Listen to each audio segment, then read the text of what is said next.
Well, hey, welcome in. How are y'all doing? So I'm gonna try not to be here long. This was unplanned video, but I saw this story yesterday, didn't get around to doing it, so I'm doing it today.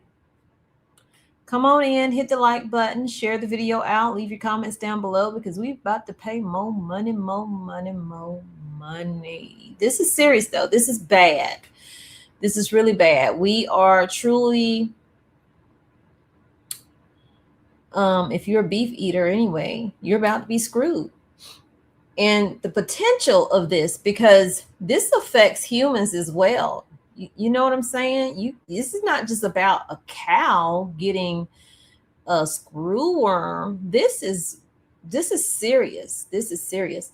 Good morning, Anita. Well, good afternoon, Anita. How are you doing? Welcome in. Y'all, please hit the like, share, hype the video. Don't forget to do all those things to help the video get out to more people. So let's jump right on into it. So Texas Governor Greg Abbott gives an update on the state's flesh-eating screwworm response. They've been watching this for a while now, and we have our first parasite here in the United States, of course.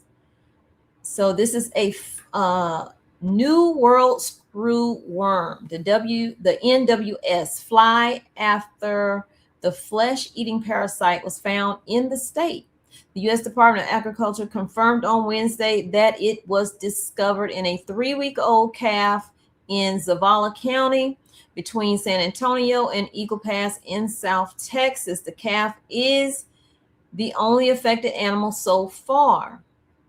The USDA said it was taking immediate action to eradicate the parasitic fly by establishing a 12-mile infested zone around the detection site and implementing quarantines, increasing traps for screwworms along the border. Here's my thing.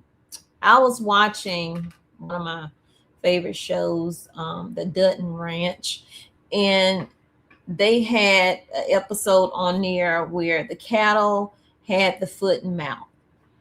And the thing is, I had just watched an actual news article, real life, where the guy was talking about, most farmers aren't going to want to notify the USDA or whatever department they have to notify, because they're going to come in and quarantine their whole entire, cattle.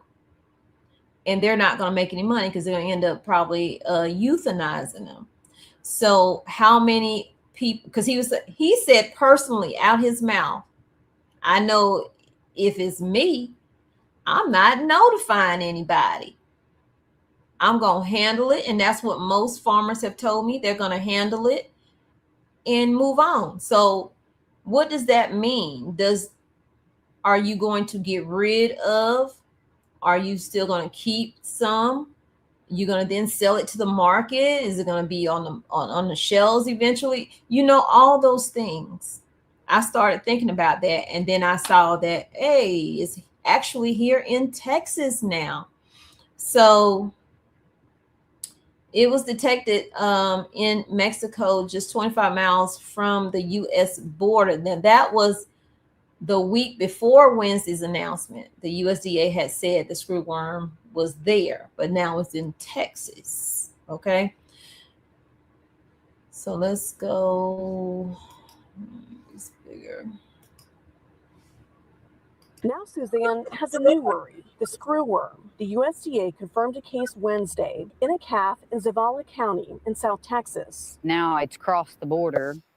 And so now you kind of think, when's it going to hit here? Because I will tell you there'll be more cases. This is the first confirmed case of the New World screwworm in U.S. livestock since 1966. It's more aggressive. As such, the larvae will attach to not just a wound, but like good flesh, and it eats. Suzanne's already taking precautions, spraying her 150 cattle with the fly-killing spray. When it comes out and in their feces, when the flies lay their eggs there, it basically, that fly may hatch, but it won't live. and it won't reproduce. Suzanne is cautiously optimistic no screwworm cases will happen here in North Texas, but if they do and it affects her cattle, it could affect her bottom line. You'd need to get rid of the animal in some form, either euthanization and then or something like that. And that could potentially mean higher prices for her customers. It's supply and demand, and if something happened and you had to get rid of, let's say, a tenth of your herd, I mean, that cuts down on your numbers and what you have available to sell in the marketplace. In Aubrey, Dawn White, CBS News. Because remember, we talked about if you bought a half a cow, back in 2020, somebody in the comments saying, it was like 1,300 or something like that. It's way more than that just for a half a cow. If you were to go to, a farmer and say, hey, I want to buy a half a cow because you trust that meat. You don't want to go to the store and get the fake meat. What are the prices going to look like? So that's concerning because we don't know where this is going to go. We don't know if it's going to jump. Does it jump from cows to other animals? You get what I'm saying? Like if they have a wound, does it jump to that? Because she was spraying her cow down to make sure, they're good and all that other stuff. But I've seen plenty of people on YouTube that have livestock and they barely take care of their animals. So I don't know. Let's check out some more videos on it so we can find out together, because this is crazy. A case of New World screwworm has been detected in the U.S. The Agriculture Department confirming a calf in South Texas is infected with the parasitic fly, which can kill livestock if not treated. This pest does not cause any sort of a food safety issue. It is not a disease, but simply an insect that feeds on living tissues. Animals treated early enough will recover and are safe to enter the food supply system. The news comes just days after Secretary... Wait a minute. Who was this lady that was talking? The Agriculture Department confirming a calf in South Texas is infected with the parasitic fly, which can kill livestock if not treated. This pest does not cause any sort of a food safety issue. I'm going to say I really don't trust these people that much, because these are the same people that approve all the chemicals that are in our food right now. And they say that it's good to be on our shelves and they sell it to us. So yeah, take these words lightly. Oops, somebody in the comments over here said the same thing I just said. They said, I just watched this on the Dutton Ranch last week. Now, what the heck is going on? I'm telling you, because they even talked about the screwworm and stuff like that, because on the Dutton Ranch, they were in Colorado. Now they're in Texas. And no, I don't live in Texas. Somebody asked me that in the comments. I live in North Carolina. But they were talking about, the years past when the screwworm and people losing cattle and stuff like that, and the potential for it again and all that stuff. And then they ended up with the foot and mouth crap that took out their whole herd on there. So we know that art imitates life, or is it life imitating art? I don't know. Everything's kind of mixing up together. It's almost a Mandela effect at this point. New this morning, a parasite with flesh-eating larvae could send the price of beef skyrocketing. The USDA has confirmed the New World screwworm fly has reached South Texas. The Agricultural Secretary says the case was in a This morning, concern among...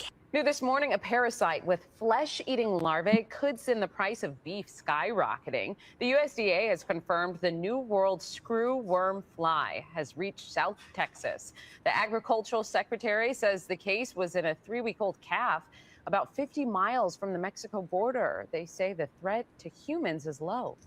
This is something that sounds very scary, but the threat to humans, especially people in the United States, is very, very low at this time. People who are at a higher risk are individuals who hang around livestock. Agriculture officials in Texas say they have been warning about the fly's movement across Mexico for more than a year. Beef prices are up 13% in the last year, and the screwworm could make it even worse. Can we stop showing the pictures of the worm? I know, it's so gross. We rode into the rugged Texas hill country with Robin Giles, where his family has raised Angora goats since 1885. They've been bred to be adapted to that environment. That environment used to include screwworm flies. The flies lay eggs on an open wound or a scratch of any animal, then, as their name suggests, burrow their way inside. From April to September, by God, anything that was born got worms, including the deer fawns. That was until scientists figured out they could breed and release sterile flies and keep screwworms from reproducing. Over 30 years, the USDA dropped millions of sterile flies out of airplanes, forcing the pest south to Panama. But in the last 4 years, the fly started coming back. How did we wind up back in this position where it's threatening again? Just kind of. So once again, I didn't know this. They were going to say that, but that brings me to this. Once again, man decides to come up with a plan, and the plan has come back to them like karma. Like everything they're doing to us right now is going to come back to them, and they think they can sit and hide in their bunkers and it not affect them. It is going to come and get them. They released flies that ended up going somewhere else and then coming back.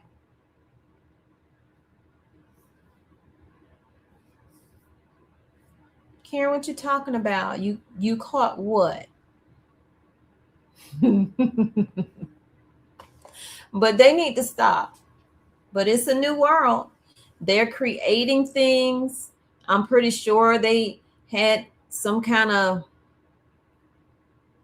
genetically modified situation going on with whatever they released to take care of it. And now it's back to get us.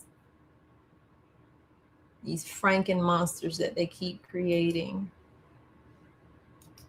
Become a perfect storm where those infested animals have continued to move the fly northward. Dr. T.R. Lansford is with the Texas Animal Health Commission, training staff across the state how to recognize the fly.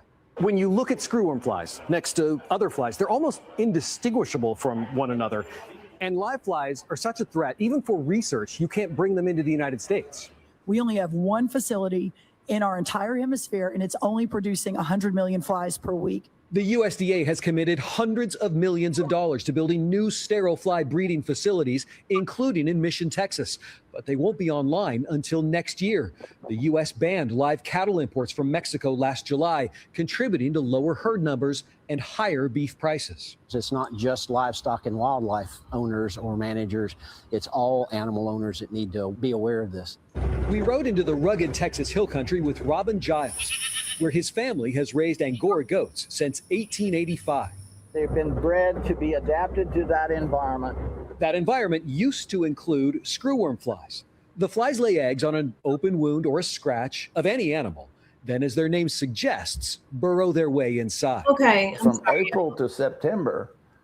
I was looking up something else because I was thinking that this certain person actually had a whole facility in another country where they were doing this with the flies, but it's actually mosquitoes that they were doing this with. And y'all know I'm talking about the BG guy.